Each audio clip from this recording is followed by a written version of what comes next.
Muy buenas tardes. Reciban un afectuoso saludo por parte del Consejo Superior de la Judicatura, dándoles la bienvenida a este segundo taller en Derecho Disciplinario denominado Incorporación de las Tecnologías de la Información y la Comunicación en las Actuaciones Disciplinarias, que hace parte del ciclo de capacitaciones virtuales iniciadas el pasado 4 de mayo. En esta actividad nos acompaña como conferencistas la magistrada Marta Isabel Rueda Prada y el magistrado Jorge Eliezer Gaitán de las salas disciplinarias de Santander y Tolima respectivamente. La doctora Marta Isabel disertará sobre la aplicación del Código Disciplinario del Abogado frente a la realidad social y la utilización de las tecnologías de la información y las comunicaciones por parte de los abogados en las actuaciones disciplinarias. El doctor Gaitán nos hablará acerca de la incorporación de las tecnologías de la información y la comunicación en el proceso disciplinario.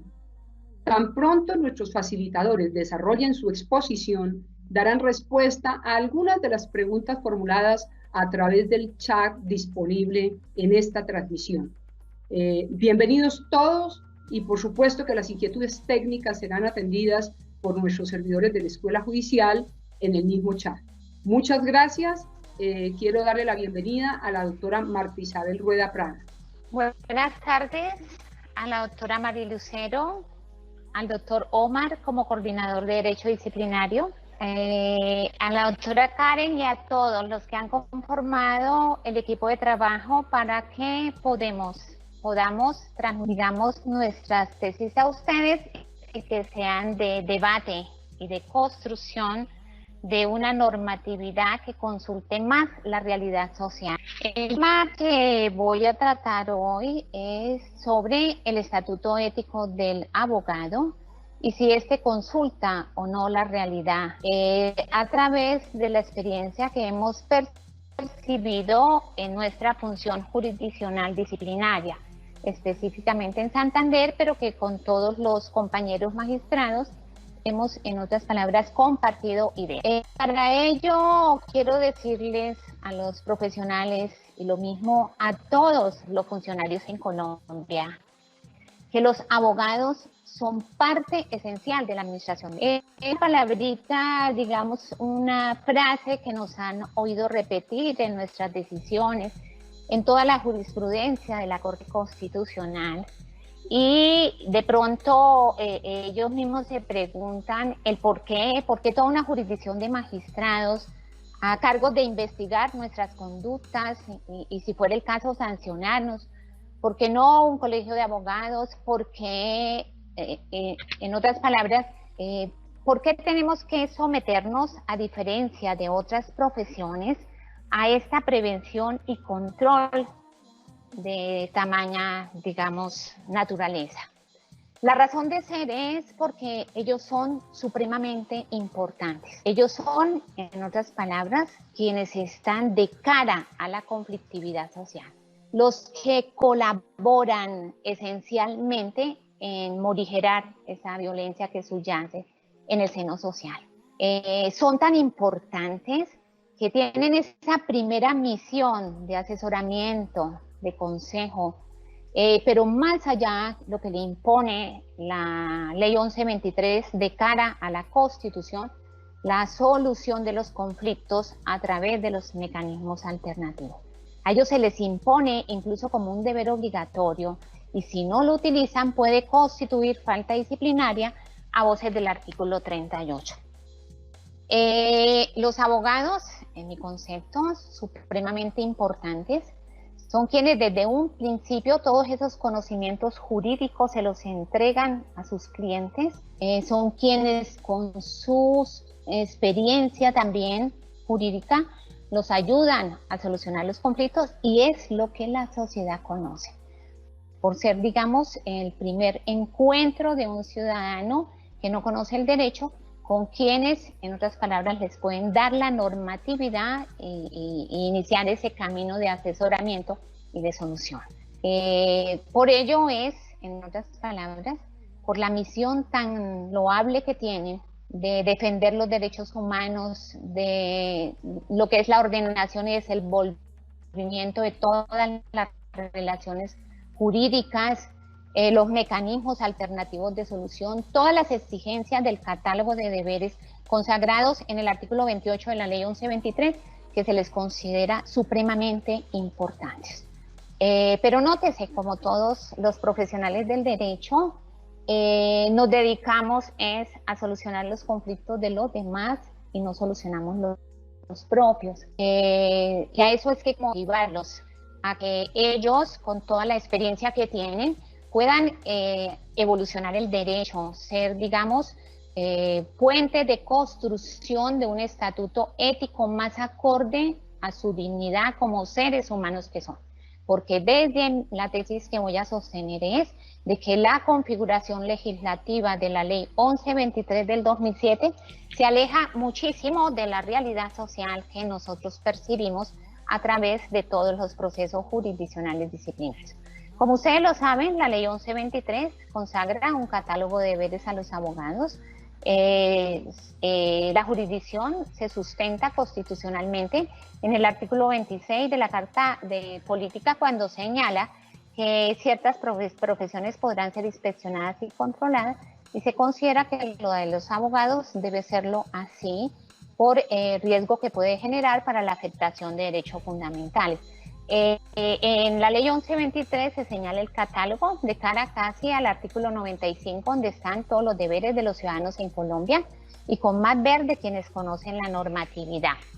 En este catálogo de deberes también se erigen las faltas disciplinarias, que se rigen por los principios que afortunadamente por la experiencia de la normatividad penal, digamos, se nos han transferido en todo lo que tiene que ver el derecho sancionatorio. Por lo tanto, para la estructuración de una falta disciplinaria se requiere que ésta sea típica desde el punto de vista objetivo y subjetivo, la ilicitud sustancial y la culpabilidad. Son, digamos, aspectos que se deben demostrar al interior de ese procedimiento para efectos de imponer las sanciones, que también, como ustedes las conocen, son sanciones de multa, de censura, de multa, de suspensión y de exclusión de la profesión de abogado, con graves afectaciones, no solamente para su buen nombre, sino además para todo lo que implica su imagen, su trabajo, para el acceso a cargos públicos, es decir, la intervención de la jurisdicción disciplinaria puede generar en ocasiones afectaciones a los derechos fundamentales de quienes son profesionales del derecho, pero es una intervención legítima porque así lo ha consagrado el legislador, y por lo tanto solo con la finalidad de que ellos tengan un alto, digamos, un índice de valores muy altos desde el punto de vista ético, para efectos de que puedan manejar toda la conflictividad de los ciudadanos en Colombia. ¿Qué ocurre? De ahí la naturaleza de que sean investigados sus actos, si fuera el caso, juzgados y sancionados por magistrados de toda una jurisdicción cuyas decisiones hacen tránsito a cosa juzgada y no tienen la posibilidad, como en todas las demás investigaciones disciplinarias administrativas de la Procuraduría, de que puedan tener un control a través de la jurisdicción contenciosa administrativa. Digamos que son los aspectos más relevantes. El procedimiento es simple, breve, es un procedimiento muy ágil, muy efectivo, porque, como lo vamos a ver, el ciudadano quiere que se le oiga en la forma más rápida y que se resuelva, en otras palabras, los cuestionamientos que él se hace desde su órbita de desconocedor del derecho. Es un procedimiento de dos fases: audiencia inicial, que la llamamos de prueba y calificación, formulación de cargos y audiencia de juicio, para efectos de proferir sentencia en sala dual, porque todo el procedimiento se maneja en forma unitaria. La persona, digamos, que es cuando hay un interés privado afectado, la persona, lo llamamos quejoso, él no tiene la condición de víctima, salvo cuando hay transgresión de derechos humanos. humanitarios, he de señalar que el quejoso no tiene casi ninguna participación porque él solo acude a ratificar la queja, a aportar y suministrar la prueba y el resto solo a oponerse, si fuera el caso, a través del recurso de apelación a la decisión, determinación y archivo que se llegue a proferir, pero jamás con respecto a la sentencia absolutoria. O sea, él entra sin mecanismos a ese procedimiento disciplinario y sumado a ello no existe en nuestra regulación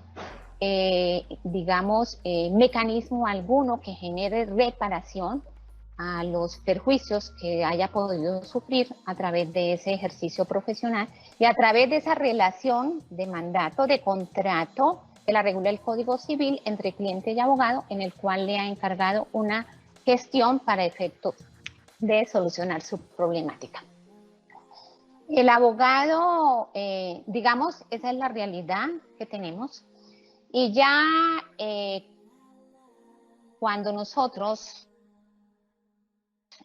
al entrar, en la práctica, ya como magistrados, advertimos varias situaciones que deberían ser objeto de cambios y que de verdad, pues, en mi caso me sorprende que los abogados no hayan promovido con toda su experiencia y sus conocimientos acciones algunas para que el legislador configure o regule en diferentes formas su situación. Observo tanto desde la perspectiva del quejoso como la del profesional del derecho, de que el quejoso siempre llega, tanto en las quejas escritas como en las verbales que se realizan en la ratificación de la queja, en la primera audiencia, él siempre llega es para que le solucionen su problemática. Él ya no quiere saber de abogados porque ya siente inconformidad. Y llegan es a que se les repare el presunto daño que ellos hayan podido sufrir y siempre lo preguntan. Y cuando se ven es inmersos en una audiencia donde no pueden, en otras palabras, intervenir en forma firme y efectiva, más allá de comentar todas las inconformidades, como lo digo, en la ratificación de la queja. A su vez, el abogado, pues, se ve ante una intervención del Estado a jurisdicción disciplinaria que la consideran, en otras palabras, lesiva de sus derechos y que en múltiples ocasiones no pueden entender por qué no un colegio de abogados y sí una jurisdicción con magistrados está, en otras palabras, inspeccionando y controlando sus actos. Y queda entonces como conclusión, llamémoslo así, de ese proceso, que el quejoso queda no solucionó nada. Y la frase cuando ellos le preguntan a uno es, ¿qué debemos hacer? Y entonces uno, piensa, los mecanismos que ellos tienen es irse a un proceso de la jurisdicción ordinaria, a reclamar todos aquellos perjuicios que les haya generado esa relación contractual. Ahí ya comienza un desgaste para la administración de justicia y una violación para aquel principio de eficiencia, de celeridad, que no debe ser solo con un proceso, sino la integralidad del sistema judicial. Y fuera de ello, cuando no logran la efectividad del derecho sustancial, que es el fin supremo de la Constitución y que está consagrado en el artículo 228. ¿Por qué acudir? O sea, ¿por qué si han tenido esa inconformidad con profesionales del derecho? Fuera de eso, los remitimos a que contraten más profesionales del derecho para que sigan, en ese círculo que se va a extender en el tiempo. Por otra parte, el abogado, al verse sorprendido por la acción disciplinaria y de pronto, si considera desde su órbita, porque hay que respetar todos los pensamientos según impone la Constitución, puede sentirse que el quejoso es una persona que lo ha denunciado injustamente. Entonces no hay, ánimo alguno de reparar ese daño causado ni de indemnizar. Y lo único que hace es suscitarse toda una contienda donde el abogado asume tesis totalmente contrarias con tal de, en otras palabras, garantizarse su derecho a la defensa y de evitar una sanción. Entonces, no es un procedimiento, digamos, que genere, digamos, esa satisfacción para que intervienen en el mismo, sino por el contrario, para mí se estaría generando es una violencia con respecto al mismo. Salvo pues aquellos casos graves donde la persona ya no quiere, en otras palabras, cambiar su camino, corregirlo, pues ahí sí es importante la intervención. Entonces, el quejoso sale, digamos, con esa óptica y el abogado sale con la óptica de que fue perseguido injustamente. Y más cuando se termina el proceso, más resentimiento, le inician al quejoso entonces el procedimiento laboral para efectos de cobrar los honorarios y se genera es más discordia entre ellos. Esa es la realidad. Por otro lado, advierto yo que a pesar de ser agentes esenciales, como nos lo pasamos predicando, así no lo consideras la jurisdicción. Advierto, por ejemplo, varios ejemplos en concreto, que en los procesos penales, que es donde más compulsan copias para los abogados por no asistir a las audiencias, y ojo, no les tramitan el incidente correccional que señala la ley 906 del 2004, sino que inmediatamente compulsan copias a la jurisdicción cuando para efectos de estructurar la falta disciplinaria se requieren los elementos de tipicidad, ilicitud sustancial y culpabilidad, no efectúan ese mecanismo correccional que podría prevenir y agilizar el proceso. Prevenir esos actos de pronto en el evento de que hubieran sido por culpa imputable al abogado. Pero ¿en qué está la discriminación? En que a los fiscales casi no les compulsan cuando no asisten, a ellos sí los entienden de que están muy ocupados en audiencias, pero no entienden que los profesionales del derecho también tienen una agenda programada y tienen fuera de eso agendas que son programadas por jueces sin ningún control, ni un cronograma a nivel provincial o a nivel nacional para efectos de que no se crucen y los ven abocados a que tienen que asistir, en otras palabras, en una sola desorganización de sus actividades diarias. Incluso he notado con citaciones inoportunas, pese a que los artículos 169 y 170 de la ley 906 ordena de que sean con oportunidad, a una semana los están citando y si no comparecen, de una vez compulsan copias.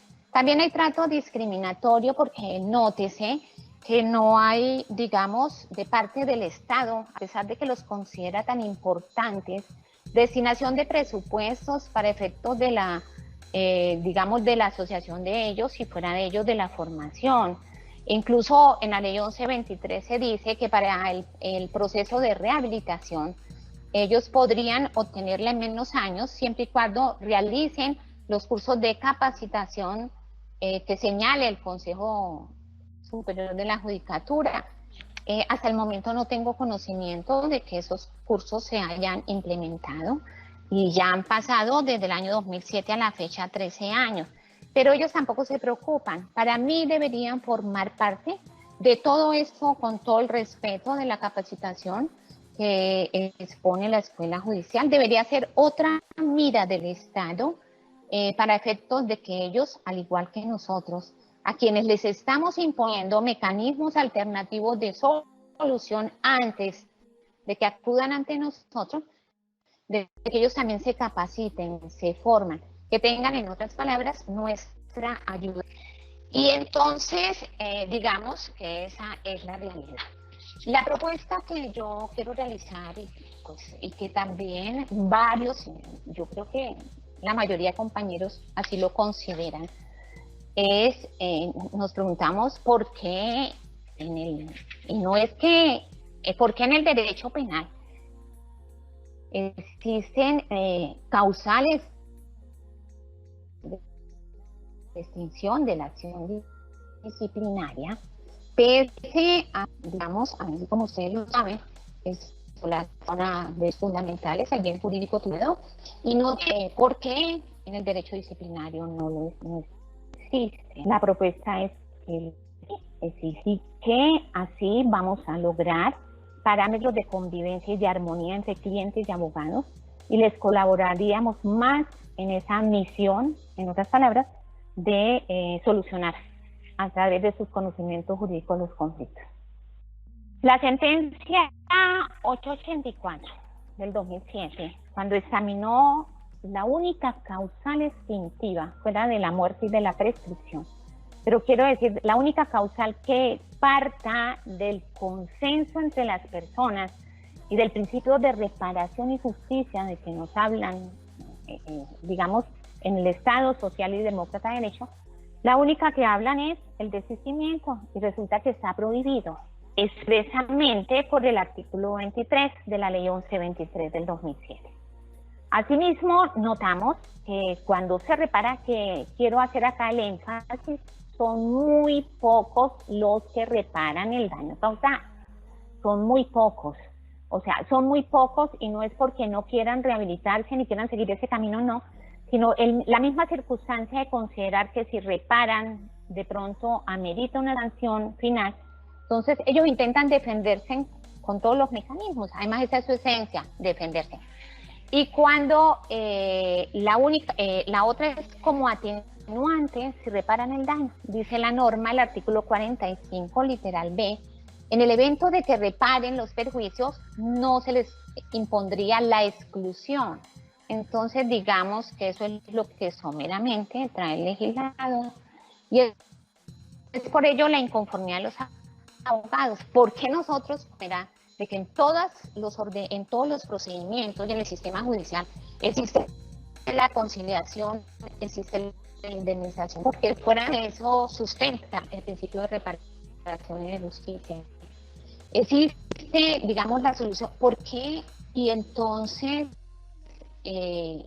digamos, la pregunta que se formula, y cuando voy a mirar la sentencia 884, parten de la base de que no se puede, digamos, que así lo configuró el legislador, de acuerdo al consenso popular, ¿sí?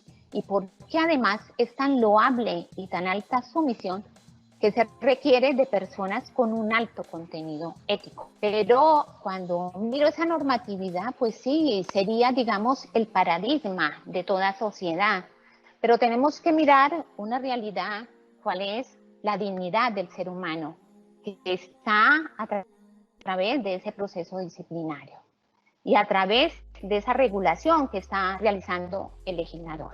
Como lo recordamos, la filosofía fracasó después de las guerras mundiales, precisamente por desconocer a ese ser humano y las necesidades que él tiene. De ahí el auge de todas las ciencias, la psicología, sociología, antropología, para saber quién es ese ser humano. Y de ahí que en este momento de tiempos de pandemia nos lleve a reflexionar sobre la situación grave en que ellos se encuentran, sin poder acudir ante los escenarios judiciales y sin poder percibir, digamos, los honorarios que van a sustentar su mínimo vital.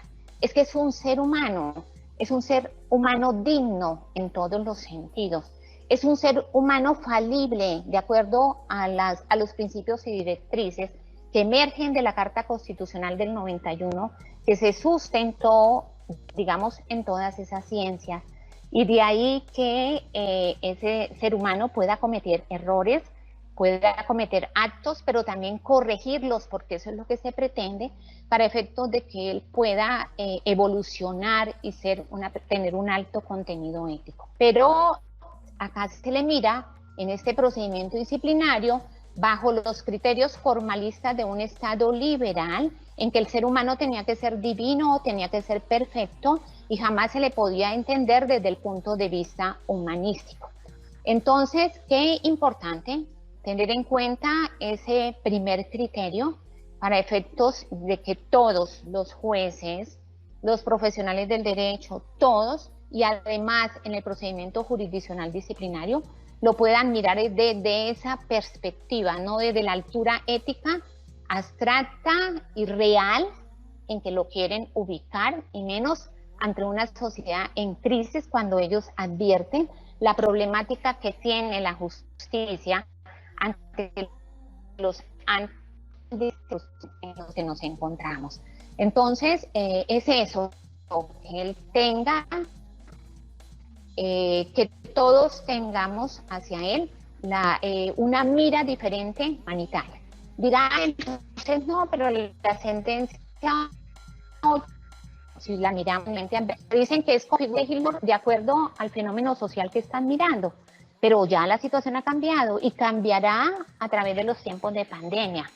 No se puede mirar bajo esa altura ética, bajo ese ideal que no esté, sino tener que mirarlo como que puedes cometer errores y que por lo tanto puedes solucionar esos errores, corregirlos, rectificarlos a través del consenso y diálogo que lo impone también la Carta Constitucional cuando señala que todos deberán solucionar el conflicto en forma efectiva y participar del mismo, como lo señala el preámbulo del artículo 2, la libertad de autodeterminación de ellas, a través de esos mecanismos, ya sea de que utilice el quejoso desistimiento. Lo estamos mirando es que fue el abogado que lo convenció y que por lo tanto convenció y que por lo tanto él cree se nos van a salir la acción disciplinaria. Eso no es así. Debemos, en base al principio de presunción de buena fe y confianza del artículo 83, tener en cuenta de que él puede corregir sus actos a través de ello, a través de la indemnización integral, a través de la retratación, a través de la conciliación. ¿Y por qué afirmo ello? Porque la sentencia de la Corte dice que es que hay intereses públicos, que es el interés general, pero se olvidan de que hay intereses privados.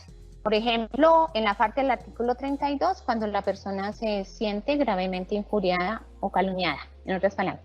En el artículo 37, cuando ha sido un acto de indiligencia profesional, el que sufre el perjuicio es el cliente, no el Estado.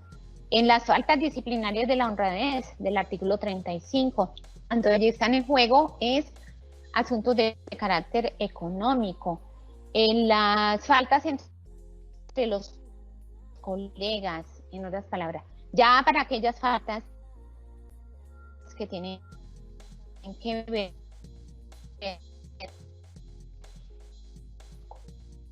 con la administración de justicia, donde exige que tengan que ver, en otras palabras, sí podría aplicarse ese principio de oficiosidad, pero para todas aquellas debería que tienen que ver con el cliente, porque muchas veces quieren reparar pero no encuentran el mecanismo, debe implementarse en Colombia el principio dispositivo en orden a que no se genere ni afectaciones para el quejoso ni afectaciones para el abogado, sino que ellos mismos en un consenso puedan solucionar la conflictividad que surgió de ese contrato de mandato profesional. He de señalarles además que es de suma importancia que se resuelva porque eso va a tener efectos en la sociedad, en la convivencia armónica y pacífica, pero específicamente vamos a potencializar la efectividad del derecho sustancial y sumado a ello solo llegarían a la jurisdicción disciplinaria solo aquellos casos donde no se hubiera podido lograr un consenso entre cliente y abogado. En los casos en que yo digo y estoy proponiendo el principio dispositivo. Y se requiere se preguntarán si se requiere esa regulación, ¿no? Esa aplicación de la Constitución. De pronto para aquella parte donde dicen prohibir, pero podríamos los magistrados disciplinarios pensar en cómo efectivizamos por unidad interpretativa esas figuras del penal, sin que estemos diciendo que son, que dependamos de ellos porque somos independientes autónomos, de lo que tiene que ver con conciliación, indemnización integral, para darle satisfacción tanto al quejoso como al abogado. Entonces, a los abogados los invito a defender sus derechos. Los invito también a que, porque eso va a servir a toda la sociedad, también a quienes son sus clientes. Los invito también a que busquen con el Estado, exijan sus derechos en el sentido de que se les tenga en cuenta, no solo en presupuesto, sino también en todas aquellas herramientas tecnológicas para poder, digamos, superar esta situación y las situaciones posteriores, porque como lo conocieron ayer, la Organización Mundial de la Salud señaló que venía una pandemia de pronto, pues, como más grave, al parecer. Entonces, es hora de que ya se actualice en lo de la escuela judicial, en las páginas, ya podrán consultarlo con ellos. Están todos los que son las tecnologías y los instrumentos virtuales. El doctor Jorge Eliezer va a hablar de ellos para que retomen esos conceptos y puedan, en otras palabras, estemos todos unidos con un mismo pensamiento y hacia un mismo fin. ¿Cuál es? Morigerar la violencia social. Pero no estamos en conflictos con los clientes y generándose más conflictividad en esos escenarios, lo que desprestigia la profesión de abogado. Es una de las profesiones de todo lo que el individuo necesita al interior de su ser y de su interacción con otros. Es esa, en otras palabras, una pequeña crítica que por el tiempo no puedo extender mucho más, y también un llamado a los abogados para que se unan, en otras palabras, con los parámetros del artículo 26 de asociaciones en forma de por defender sus derechos es ante la misma jurisdicción disciplinaria con inquietudes como las de esta naturaleza y ante el legislador para efectos de que se cambie, en otras palabras, esa regulación. Y recordemos que la normatividad surge es del consenso y de las discusiones que se dan en el seno social y que es de allí donde emerge y se crea derecho para efectos de que se configuren como normas. Ya no es como en el Estado liberal, las normas provenían, exacto, de seres iluminados en los que los seres humanos solo teníamos deberes y no derechos. Esa es mi propuesta para todos. Muchas gracias. Muchísimas gracias, apreciada doctora Marta Isabel Rueda Prada. A continuación, le damos paso a nuestro formador, el magistrado Jorge Eliezer Gaitán, para que participe en este taller de capacitaciones en Derecho Disciplinario. Tiene la palabra, doctor Gaitán. Muy buenas tardes a todos y a todas, a la Escuela Judicial, a su directora, a su equipo de trabajo que hacen posible estos encuentros académicos que sin duda fortalecen la administración de justicia. Empecemos por señalar que nos encontramos atravesando un momento de nuestras vidas en el cual seguramente ningún funcionario judicial, ningún abogado se había imaginado estar.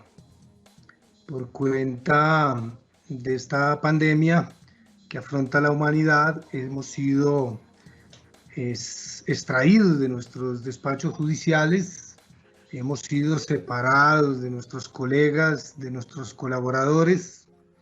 Todos los intervinientes en el proceso disciplinario han sido atomizados en sus hogares, en distintos lugares de la ciudad y del país. Y nos vemos enfrentados a una realidad, la necesidad de superar estas dificultades para normalizar la prestación del servicio de justicia, en este caso de la justicia disciplinaria, entendiendo que la jurisdicción disciplinaria se define generalmente como guardiana de la ética judicial, guardiana de la ética de la profesión por parte de los abogados. En ese escenario nos vimos también enfrentados de manera intempestiva a la utilización de herramientas que normalmente no utilizamos en el desarrollo diario de nuestras funciones. Es un escenario en el que nos encontramos y que tal vez hubiera sido distinto si hubiésemos hecho la tarea de manera juiciosa desde el principio.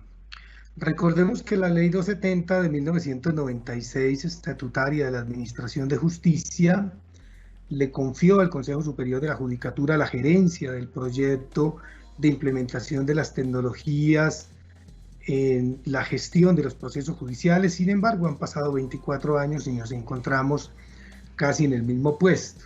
Algunos avances se han mostrado en estos tiempos. Debemos destacar, por ejemplo, lo que sucede en el ámbito de los jueces de restitución de tierras, que en estos momentos ya tienen implementado el expediente digital. Sin embargo, en otros contextos de la rama judicial y particularmente en la jurisdicción disciplinaria, pues nos encontramos casi que en el principio. También poner de presente que la Ley 734 de 2002, Código Disciplinario Único, sentó las bases para que se pudiera implementar en el proceso disciplinario, siendo de naturaleza escritural, la oralidad y la aplicación de las tecnologías de la información y la comunicación en la gestión y desarrollo de estos procesos. Así, por ejemplo, el código establecía la posibilidad, o establece porque está vigente, la posibilidad de escalar el proceso disciplinario desde la queja o de la indagación preliminar a la etapa de juzgamiento en audiencia oral a través del auto de citación a audiencia y formulación de cargos. Sin embargo, este es un mecanismo procesal más bien exótico en la jurisdicción disciplinaria, muy poco utilizado. También establece la Ley 734 que en el desarrollo del proceso se pueden utilizar tecnologías para la práctica de diligencias y audiencias como las declaraciones, las versiones libres. Y finalmente este código también consagra la posibilidad de utilizar tecnologías de la información y la comunicación en lo que tiene que ver con las comunicaciones, las solicitudes probatorias, las notificaciones que se deben surtir en el marco del proceso disciplinario. Luego podríamos concluir entonces que desde el año 2012 estaban sentadas las bases generales para que la jurisdicción disciplinaria pudiera avanzar en la implementación del expediente digital y abandonar la escrituralidad y sobre todo la presencialidad. Entonces, este conversatorio voy a aprovechar para compartir con ustedes la experiencia que en el ámbito de la Sala Jurisdiccional Disciplinaria Seccional Tolima hemos tenido en estos últimos tiempos en el proceso de implementación del expediente digital y en procura de alcanzar en algún tiempo razonable, en algún tiempo medio, la implementación del litigio en línea. Me voy a permitir entonces compartirles una presentación para que podamos seguir el hilo del conversatorio con algunas ayudas que nos van a permitir guiarnos en esta presentación. Como les señalaba, se trata de compartir con ustedes la experiencia que en la Seccional Tolima hemos tenido sobre la implementación del expediente digital. ¿Qué es un expediente digital? Es una copia exacta de un expediente físico cuyos documentos tradicionalmente impresos son convertidos a formato electrónico mediante un proceso de digitalización. En términos, digamos, sencillos, es un espejo del expediente físico que tenemos en nuestros despachos judiciales. Nos preguntamos al principio si existen realmente oportunidades para la implementación del expediente digital en sede disciplinaria, y la respuesta de manera definitiva y contundente es que sí. Atravesamos la era digital, tenemos un entorno favorable y sobre todo potenciado en estos días por el aislamiento obligatorio impuesto por el gobierno nacional, que como decía nos ha sacado de los despachos judiciales y nos ha alejado de los sujetos intervinientes en el proceso disciplinario. Todos estos ejercicios que viene realizando la Escuela Judicial son precisamente encaminados a generar un entorno favorable para la implementación del expediente digital. Contamos con tecnologías disponibles no solamente en el ámbito institucional dispuestas por el Consejo Superior de la Judicatura, sino también existen en el mercado distintas tecnologías que se pueden apropiar para poder desarrollar e implementar el expediente digital. A fuerza de las circunstancias hemos venido potenciando nuestros conocimientos y nuestra experiencia personal e institucional en el manejo de estas herramientas, de estas tecnologías. Pero también hay que destacar que existe todo un catálogo normativo en nuestro sistema jurídico que contribuye a que el expediente digital se pueda poner en práctica. Basta observar el artículo 103 del Código General del Proceso, que establece que en todas las actuaciones judiciales deberá procurarse el uso de las tecnologías de la información y las comunicaciones en la gestión y el trámite de los procesos judiciales con el fin de facilitar y agilizar el acceso a la justicia, así como ampliar su cobertura. Son más o menos los mismos escenarios que se desprenden de la Ley 270 de 1996 y que en el ámbito disciplinario los podemos encontrar en la Ley 734, un poco menos explícito en la Ley 1123, pero también con una clara proyección en el nuevo Código General Disciplinario, la Ley 1952, que entrará a regir el año entrante. Los principios sobre los que se edifica el expediente digital son básicamente tres: el facilitar el acceso a la administración de justicia a todos los usuarios que a diario acuden ante la jurisdicción disciplinaria a presentar quejas contra funcionarios judiciales, contra abogados, por malas prácticas en el ejercicio profesional o por deficiencias o inadecuada prestación del servicio por parte de los funcionarios judiciales. También hay que decir que el expediente digital no significa en modo alguno la mengua de las garantías judiciales de las cuales gozan los sujetos procesales en el ámbito de los procesos de conocimiento de la jurisdicción disciplinaria, y apunta también a que estos procesos sean mucho más eficientes, mucho más ágiles, más dinámicos, y también a la óptima utilización de los recursos provistos por el Estado para la prestación del servicio. Tenemos muchas barreras que superar para la implementación del expediente digital, algunas de ellas referidas a la disposición tecnológica necesaria, a la formación y la capacitación de los servidores de la jurisdicción disciplinaria en general, pero estimo personalmente que la mayor barrera que debemos superar es la barrera cultural. Seguimos pegados a la letra, seguimos pegados al papel, exigimos la presencialidad en casi todos los actos procesales y de contacto con nuestros usuarios de la justicia, pero también al interior mismo de la jurisdicción tenemos, por decirlo de alguna manera y con todo el respeto, ciertos miedos de lanzarnos hacia una nueva cultura, una cultura digital, con preguntas como si ¿y acaso no se nos perderá el expediente? ¿Acaso no habrá problemas de seguridad? Por supuesto que estas son problemáticas que se presentan, pero no solamente en el trámite del expediente digital, sino incluso también en el ámbito del proceso físico, pues se puede extraviar un folio del expediente o incluso el expediente mismo.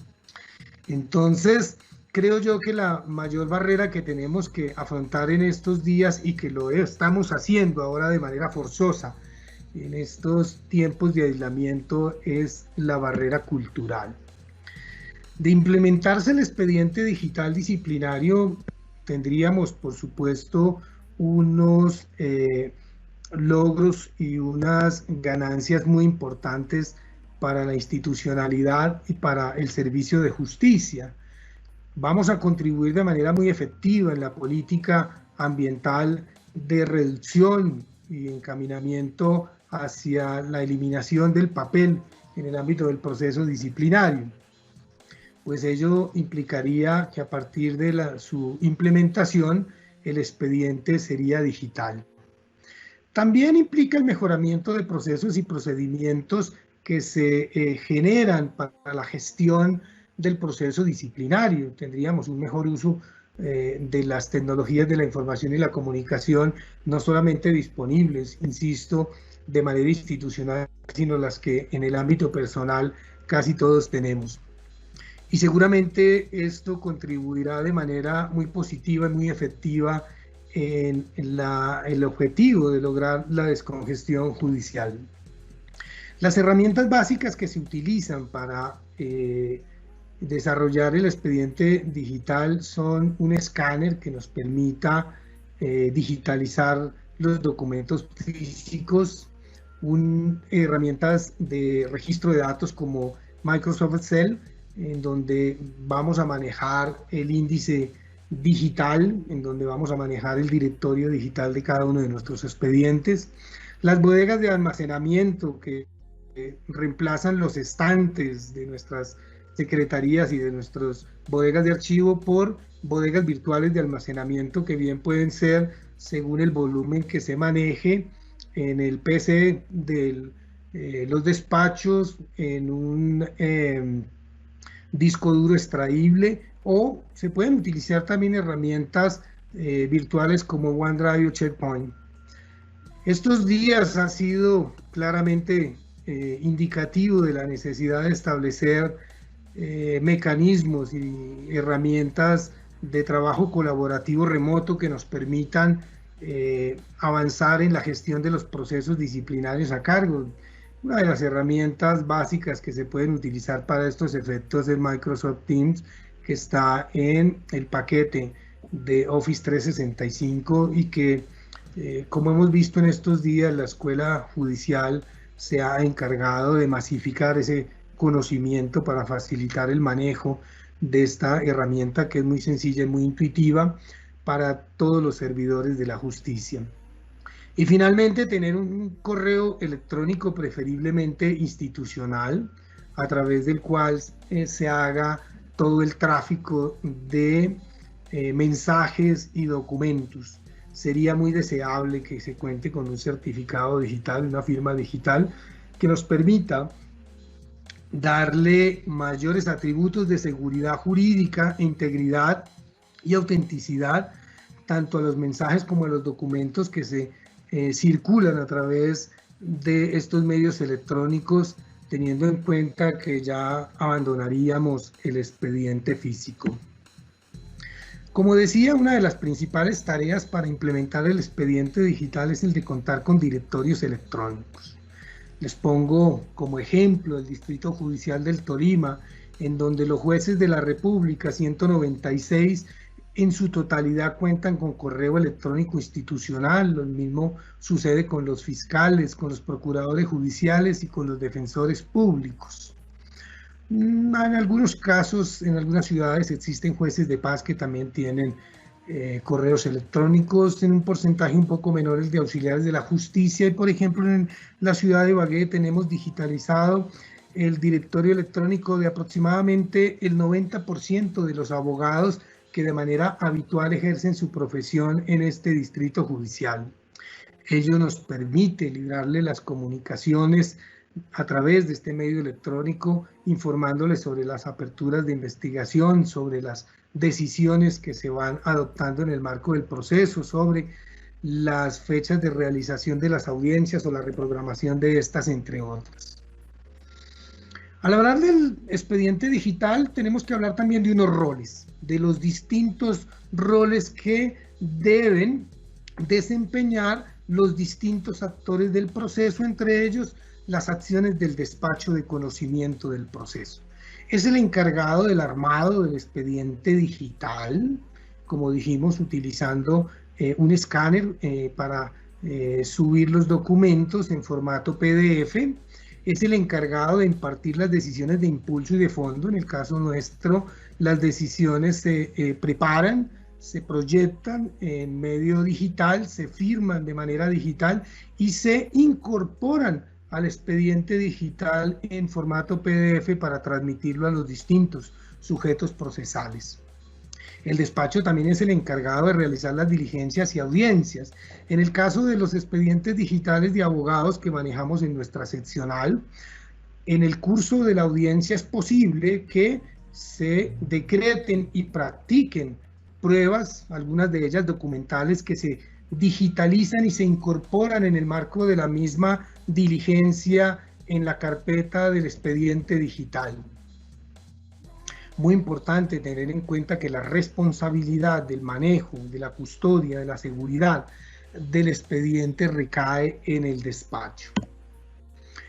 La Secretaría también brinda apoyo y colaboración en la gestión del proceso disciplinario como en el ámbito del expediente digital. Es la encargada de elaborar y enviar las comunicaciones, ya nos envían a través del correo ordinario institucionalizado por el Consejo Superior de la Judicatura, el 472.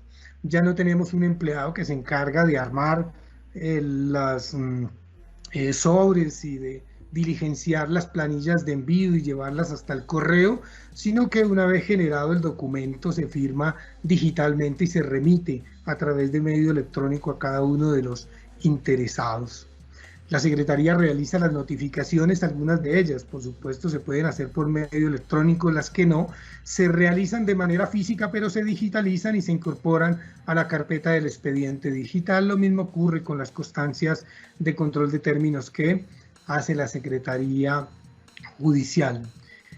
Esta dependencia también se encarga de recibir y digitalizar las solicitudes y pruebas allegadas al proceso. Se digitalizan y se incorporan en la carpeta del expediente digital. Los sujetos procesales también interactúan con el expediente digital, no solamente tienen la potestad, la facultad de aportar pruebas en ejercicio de sus derechos, en particular el derecho de defensa, sino que también intervienen en la práctica de las diligencias y las pruebas que se decretan en el proceso. Igualmente pueden presentar solicitudes y recursos, algunas de ellas se están recibiendo a través de correo electrónico, referidas estas, por ejemplo, a solicitudes de aplazamiento de audiencia, referidas estas, en el caso de los procesos de funcionarios, a medios de prueba que se pretenden hacer valer por parte del sujeto disciplinable dentro del expediente. Entonces, es muy importante, sí, recalcar que es necesario mantener los datos de contacto actualizados para que las comunicaciones y las notificaciones no tengan ninguna dificultad. El reto más importante, creo que ya todos se deben estar preguntando lo mismo, es con lo relacionado al quejoso. Recordemos, como lo decía la doctora Marta hace unos minutos, el quejoso es la persona que pone en conocimiento de la jurisdicción disciplinaria un hecho que puede llegar eventualmente a configurar una falta disciplinaria.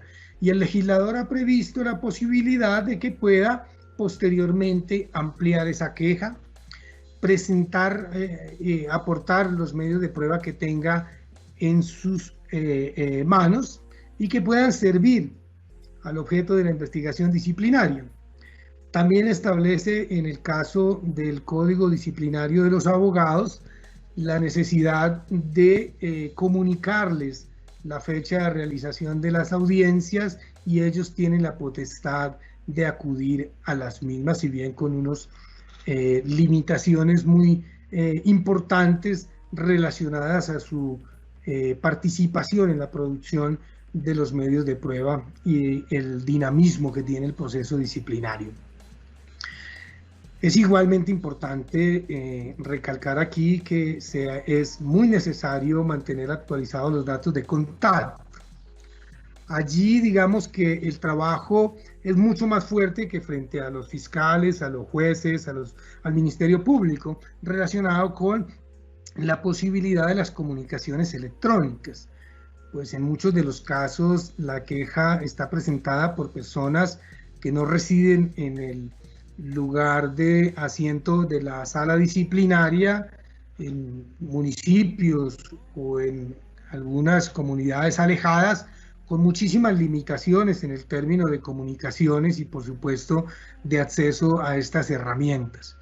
Pero también hay que señalar que esto es un proceso de cambio cultural, donde por ejemplo nosotros en la seccional Tolima hacemos el esfuerzo de explicarle a los ciudadanos quejosos la necesidad de contar con un correo electrónico que nos permita informarle de manera oportuna, de manera anticipada que se canceló la audiencia, para que la persona no se desplace desde su lugar de vivienda hasta la ciudad de Ibagué, a veces empleando un tiempo importante, implicando recursos que tiene que disponer para poder sufragar el desplazamiento, en algunos casos inclusive con hospedaje por las dificultades que tendría para su retorno el mismo día. Entonces les hemos explicado la importancia de tener un correo electrónico que puede facilitarles o puede ayudar a que tenga conocimiento de la reprogramación de las audiencias, a veces por solicitud del abogado, a veces por solicitud del defensor, a veces por situaciones que se le presentan incluso al mismo despacho de conocimiento. Ello entonces nos ha permitido que en un número muy importante de casos el quejoso entienda esta nueva realidad y pues acepten la apertura de una cuenta de correo electrónico y empezar a utilizarla a veces con ayuda de sus hijos, con ayuda de algún vecino, con ayuda del personero. Es decir, también hay que señalar que existe mucha disposición de muchísimos servidores, de muchísimas personas en brindarles asistencia y apoyo a estas personas, y eso nos ha facilitado el camino, pero sin lugar a duda sigue siendo uno de los retos más importantes en el tema de la implementación del expediente digital y sobre todo en lo relativo a las audiencias virtuales. Pues bien, otra posibilidad que existe es la de abrir un correo disciplinario, un correo electrónico, perdón, a través del cual los ciudadanos, las autoridades, puedan enviar a través de este medio los informes con incidencia disciplinaria, la compulsa de copias o incluso los ciudadanos presentar sus quejas disciplinarias.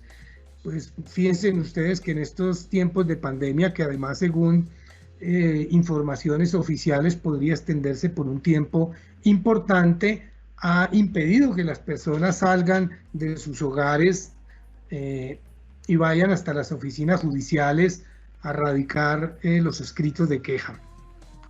Es algo que nosotros hemos, digamos, pensado en el sentido de que si una persona de manera anónima puede a través de un escrito de correo enviar una queja disciplinaria, pues no tiene ningún sentido que a quien se atreve a exponerlo con su firma, sí se le pongan todas las dificultades del mundo para poder presentar una queja disciplinaria. Bien lo podría hacer a través de un correo electrónico.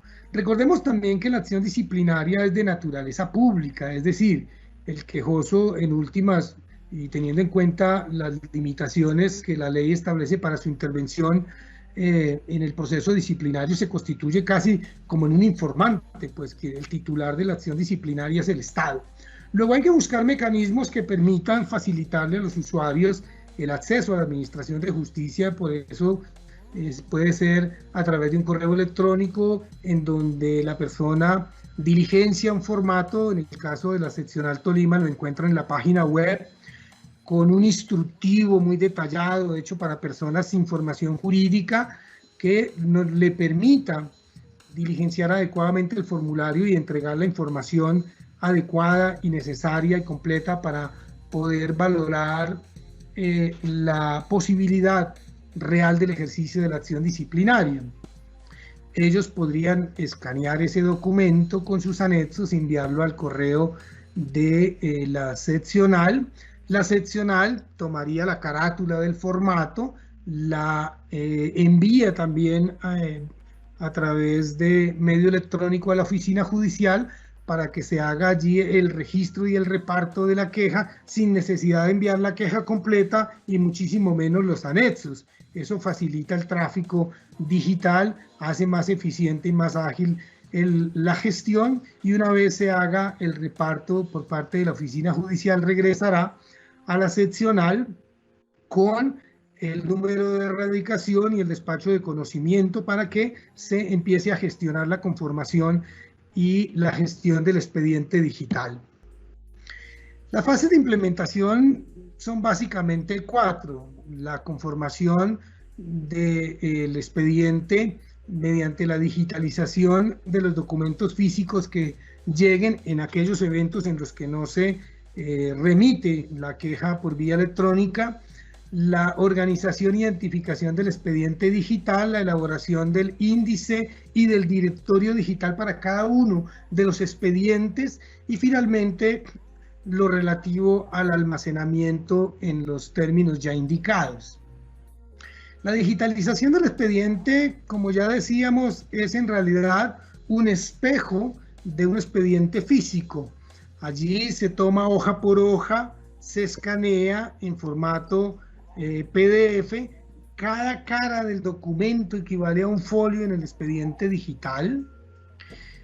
Ya digitalizado se empieza a armar la carpeta correspondiente en las bodegas de almacenamiento digital, tanto de procesos de funcionarios como de abogados.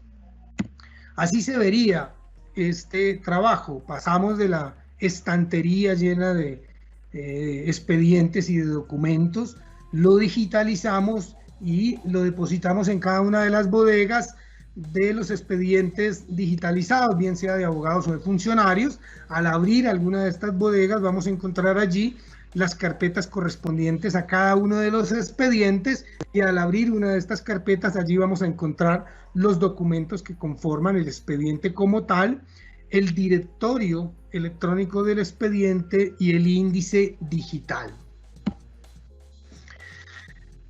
Al momento de organizar el expediente tenemos que tener en cuenta que en el expediente digital cada documento debe llevar un número de orden. Cada documento debe identificarse con un nombre y estar relacionado a través de un metadato o dato de identificación que lo vincule siempre con un expediente y también con un indicador si el documento que se aportó es original o copia. Así se vería entonces por dentro una carpeta de un expediente digital.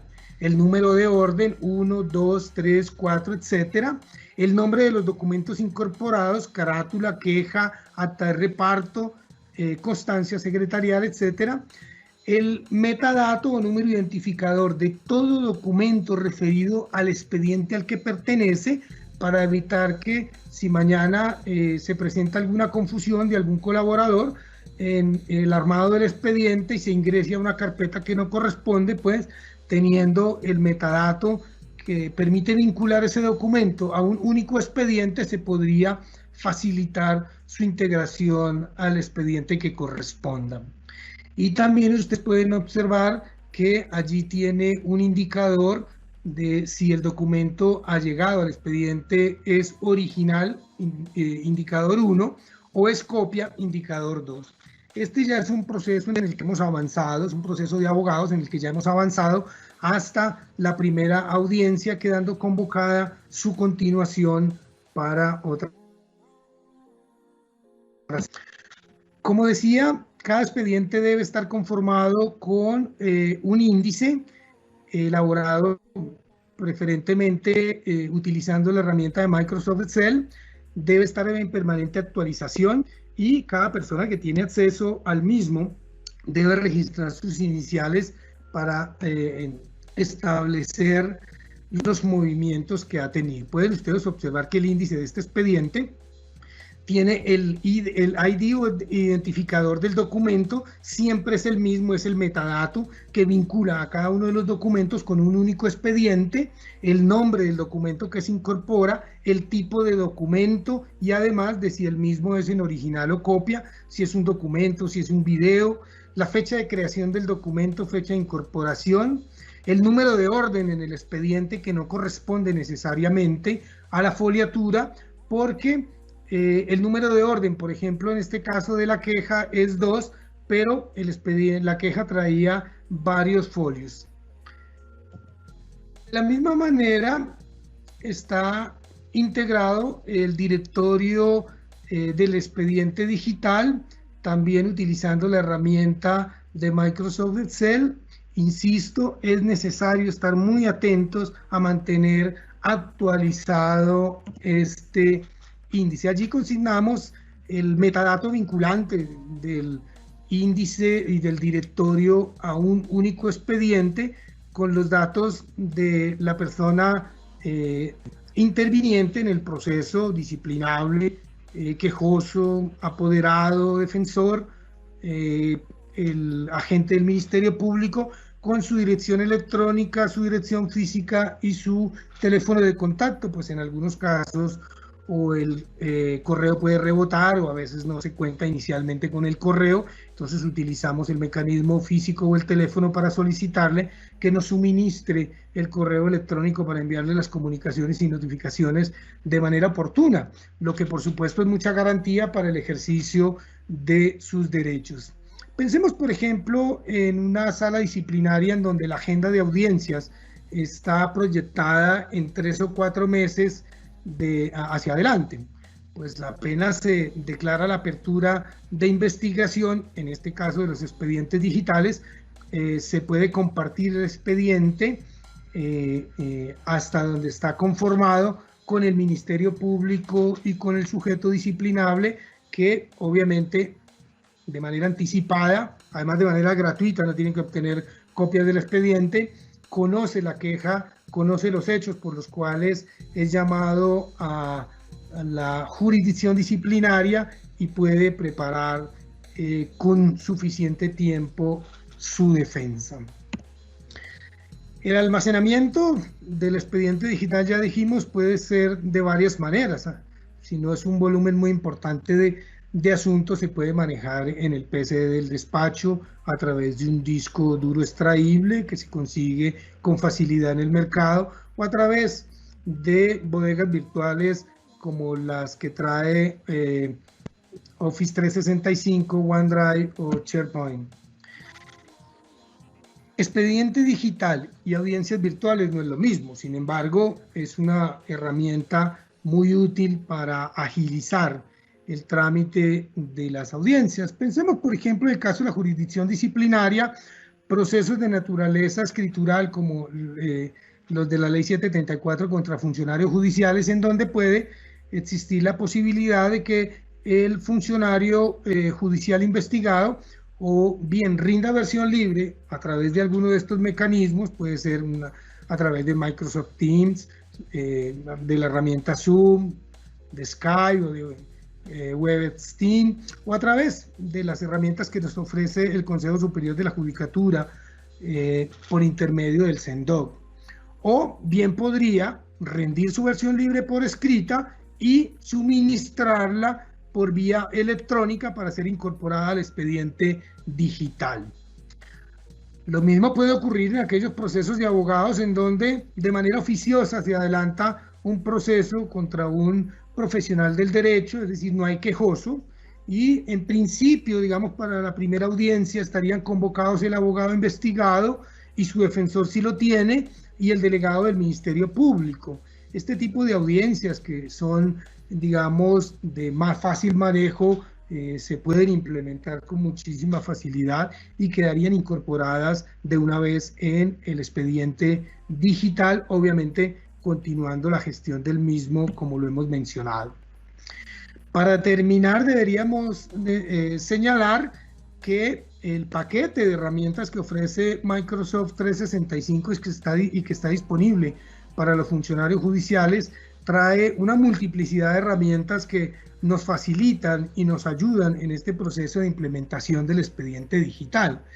Voy a destacar solamente algunas. El calendario, en donde nosotros podemos manejar la agenda de audiencias de manera digital, de manera compartida en tiempo real entre todos los colaboradores del despacho y la secretaría, para que se evite, por ejemplo, que se agenden 2 audiencias a la misma hora, porque se manejan distintos cuadros de agendamiento de audiencias. La herramienta de contactos, en donde nosotros podemos incorporar el directorio electrónico de nuestros expedientes digitales y eso facilita, hace de manera muy ágil la generación de las comunicaciones hacia los distintos sujetos procesales. Ya mencionábamos también lo importante que es la herramienta de Excel para elaborar los índices y los directorios digitales, OneDrive, en donde se puede, y SharePoint, donde se pueden almacenar los expedientes, y por supuesto la herramienta que es la misma que estamos utilizando para esta conferencia, Teams, en donde nosotros eventualmente podríamos realizar algunas audiencias. En general pueden ustedes observar entonces que el expediente digital no es algo que después del levantamiento de los términos por parte del Consejo Superior de la Judicatura y el retorno a nuestros despachos va a quedar implementado de un momento a otro, y pues tampoco resulta afortunado decir que con este tipo de conferencias ya todo el mundo quedó habilitado para la implementación del expediente digital. Creo yo que este es un proceso de mediano a largo aliento, en donde el mayor esfuerzo que cada despacho pueda poner en ello podría eventualmente anticipar o agilizar la implementación de esto para poder reactivar los procesos disciplinarios y, por supuesto, brindar una solución a los conflictos que se han puesto en conocimiento de la jurisdicción disciplinaria. La conclusión en este breve conversatorio es que contamos con herramientas y contamos con el apoyo de la institucionalidad para la implementación del expediente digital, y yo creo que de manera progresiva ese puede ser el camino. Si nosotros entendemos que no solamente debe ser una solución a corto plazo para afrontar esta situación de aislamiento obligatorio, sino que además podría ser el camino a seguir en el manejo de nuestros expedientes en la jurisdicción disciplinaria. Muchísimas gracias. Muchas gracias, apreciado doctor Jorge Eliezer Gaitán. Aprovechando su tiempo, queríamos hacerle dos preguntitas de las que nos han hecho las personas conectadas al chat. Y la primera es, ¿cómo pueden incorporarse las tecnologías de la información y las comunicaciones al proceso disciplinario?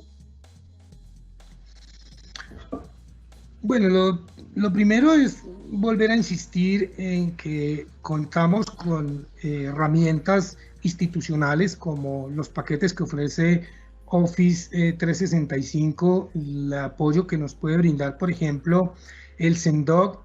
También nos podemos apoyar, por supuesto, en los ingenieros de las direcciones seccionales para que nos habiliten estas herramientas y nos den la capacitación que necesitamos para poderlo hacer.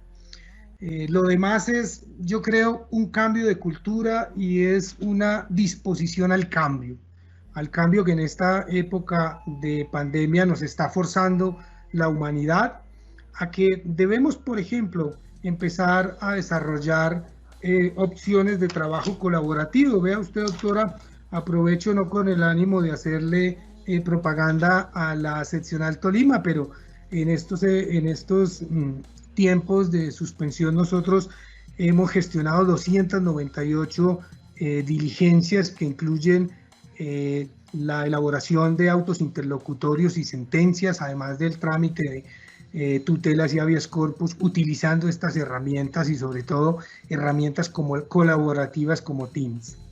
También creo importante que los despachos judiciales acudan a la escuela judicial para seguir profundizando el conocimiento, la capacitación y la habilitación en el manejo de todas estas tecnologías que nos van a ayudar en el proceso de implementación del expediente digital.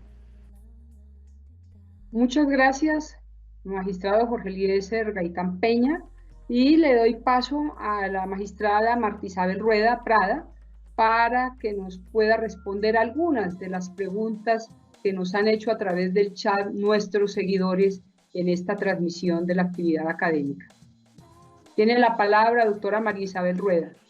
Una de las preguntas es, ¿qué efectos tendría ampliar el espectro de las causales de extinción de la acción disciplinaria Pues la importancia es porque llevaríamos, digamos, impacto para el quejoso y para el abogado es solución al interior de ellos y podríamos generar aspectos de convivencia pacífica y armónica. Por eso la efectividad del hecho sustancial, la efectividad del principio de reparación y justicia, que ese, digamos, es uno de los fines de la justicia consagrados no solo en la Constitución, en el artículo 228, sino en el artículo 230 de 1996, para que ellos, digamos, donde hay un interés donde no hay incidencia del Estado y que solo ellos conocen en qué condiciones y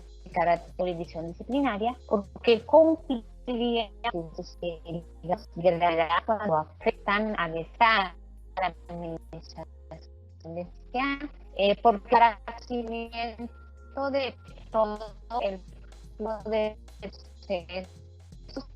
en la jurisdicción disciplinaria es altísimo, sobre todo bajo el sistema de la oralidad de la ley 23 del 2007. Se puede decir que es la mitad de nuestra carga laboral. En Santander es un promedio de 600 a 2 procesos que resuelven anualmente, fuera de la carga acumulada que tenemos. Y eso, digamos, permitiría un mayor entendimiento o digamos, consagración a aquellos procesos que requieren nuestra especial atención, los de los funcionarios. La jurisdicción disciplinaria, pienso que es una de las más importantes en todo esto, lo que tiene que ver con la labor que tenemos de poder combatir todo lo que pero parece ver las esenciales, como son las de un cuerpo técnico de investigación en todos los entes de control del país, procuradurías, la Contraloría, todo lo que tienen cada entidad a su interior, tiene cuerpos, digamos, de investigación que no los tenemos nosotros. Fuera de eso, según la ley 734, necesitaríamos un abogado asistente para todo lo de prácticas de paz. En suma, los magistrados disciplinarios estamos realizando la función de instrucción, fuera de eso, de CTI, de recolección de pruebas, de incisión, de decisión, con solo un auxiliar judicial. Entonces, eso permitiría, en otras palabras, además de todas las medidas que nosotros hemos insistido de descongestión se nos den, permitiría, en otras palabras, dedicarnos a los casos de suma gravedad, digamos, el beneficio sería mucho. Lo único que es llamar la atención del legislador para que, y de la Corte Constitucional, para que se mire más esa realidad social que del decreto 196 de 1970 han considerado que el abogado es un ser que debe venir de la divinidad, que debe tener una escala de la... Todos los esencia es esa, que podemos cometer errores, podemos equivocarnos, o de pronto ejecutar un dictamen, pero que también el ser humano corregido más del proceso de evolución de cada uno. Magistrada Marta Isabel, otra pregunta que nos hacen nuestros participantes es ¿qué mecanismos tendría el ciudadano para obtener reparación por el daño causado en el ejercicio profesional y si son efectivos? Doctora, la legislación no tiene mecanismos eficaces. ¿Cómo es posible que una persona que llega, digamos, dolida, inconforme, no creyendo en los abogados, la legislación le diga tiene que buscar un abogado para que lo demande al otro por indemnización de los perjuicios que le haya causado por razón del incumplimiento a los deberes del contrato? Entonces la gente prefiere dejarlo así y decir no hay justicia. Sería, o sea, el mecanismo que habría, digamos, es el mecanismo de pulsión o es antes de iniciar la acción disciplinaria.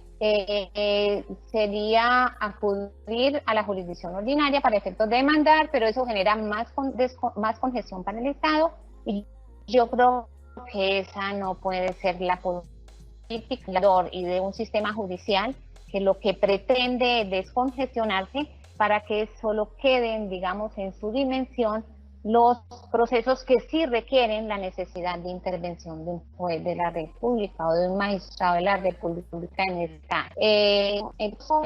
Como de un proceso disciplinario, como si no existiera audiencia. Por ello, el paradigma mío de cambio legal a la Constitución, a los principios de reparación, de efectividad del derecho sustancial, que el proceso disciplinario, así como el penal, y aviso porque que nos está dependiendo de él, no, es que por eso es que dice la experiencia de los sabios, de quienes han recorrido más el camino, y en este caso lo ha recorrido más todo lo que tiene que ver con el sistema penal.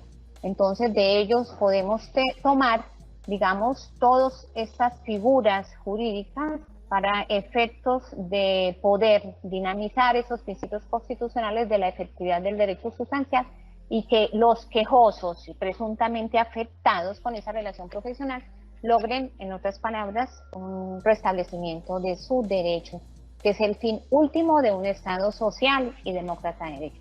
Por eso es urgente, en otras palabras, un cambio, digamos, de pensamiento a nivel jurisprudencial, y un cambio mientras el legislativo cambia, porque es urgente también el cambio de ellos mirando la realidad social, como lo dijo la Corte Suprema de Justicia.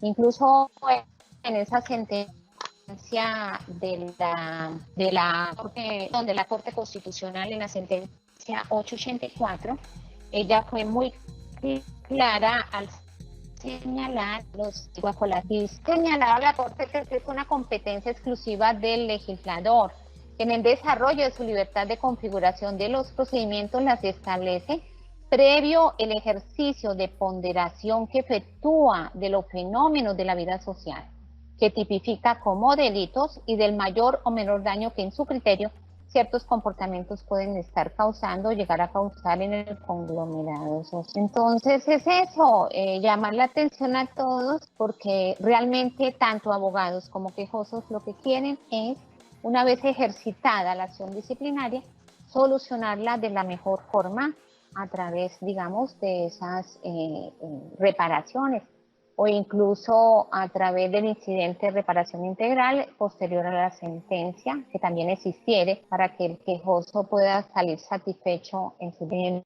Así hablaba el doctor Jorge Eliezer, me estaba comentando, digamos, que existe la investigación del juzgado tanto por la colegiatura de abogados, pero también por el sistema judicial en lo que tiene que ver las Naciones Unidas, el sistema judicial, el régimen de las Naciones Unidas. Entonces es importante también la intervención de nosotros como jueces, porque sí hay comportamientos graves que ameritan, digamos, nuestra oficiosidad, intervención, para efectos de elevar en lo más posible, pese a la falibilidad del ser humano, los valores que deben identificarlos como profesionales del derecho. Muchas gracias. La última pregunta, magistrada Marta Isabel, de tantas que nos están haciendo nuestros seguidores a través del chat. La retractación en penal por los delitos de injuria y calumnia ¿tendría incidencia en la falta disciplinaria del artículo 32 de la Ley 1123? ¿Y cuál sería el sustento constitucional? En el artículo 32 de la Ley 1123 se señala como falta disciplinaria el que injurie o acuse temerariamente a un servidor público, entre otros, y los que intervienen en la actuación disciplinaria, salvo que estando en el derecho de reproche. En otras palabras, digamos, en similares condiciones, llamémoslo así, acaso lo que se está protegiendo es el buen nombre de las personas, y también pues el comportamiento solemne que deben asumir los abogados, pero más allá del derecho fundamental al buen nombre. Nuestra Constitución, cuando habla de que la libertad de pensamiento y libertad de opinión permite la rectificación del sistema penal, exista la figura de la retractación, y esto necesariamente genera extinción de la acción. En la acción disciplinaria deriva inmerso, acá no hay un interés público.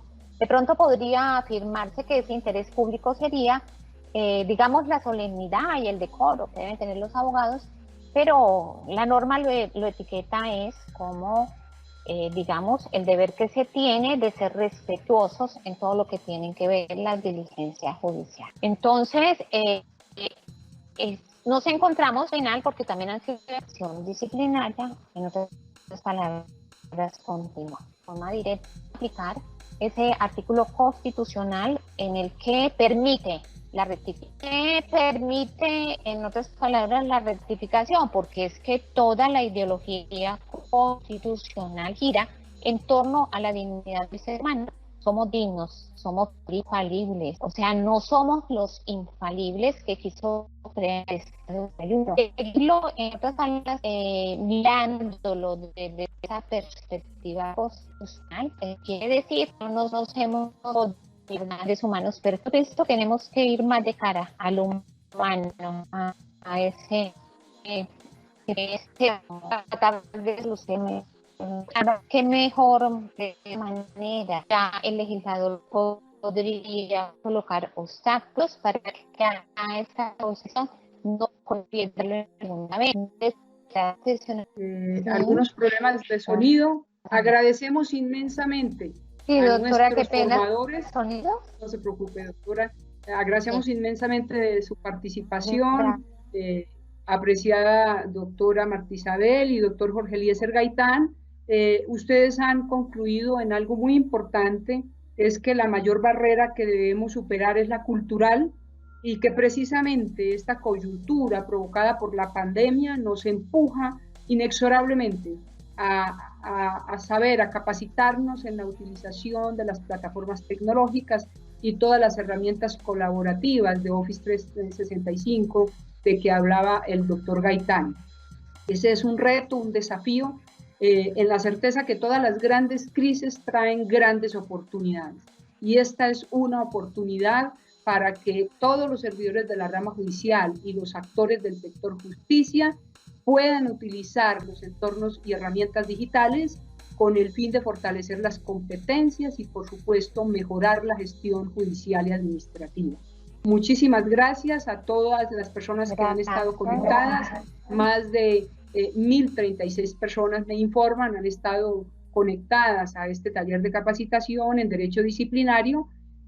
Tienen ustedes a su disposición en las pantallas los códigos QR, uno para el registro de la asistencia y el otro para la evaluación de este taller. Muchas gracias también al equipo de colaboradores de la Escuela Judicial y también decirles, invitarlos a nuestra próxima capacitación la semana entrante, el 12 de mayo, para continuar con este ciclo de capacitaciones en Derecho Disciplinario. Mil gracias, una feliz tarde para todos y para todas.